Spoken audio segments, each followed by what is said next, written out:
To get a Charles Schwab referral code, you first need to have an active Charles Schwab account.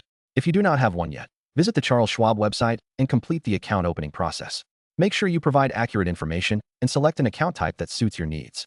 After your account is successfully set up, log into your account. Once you are logged in, navigate to the Referral Program section.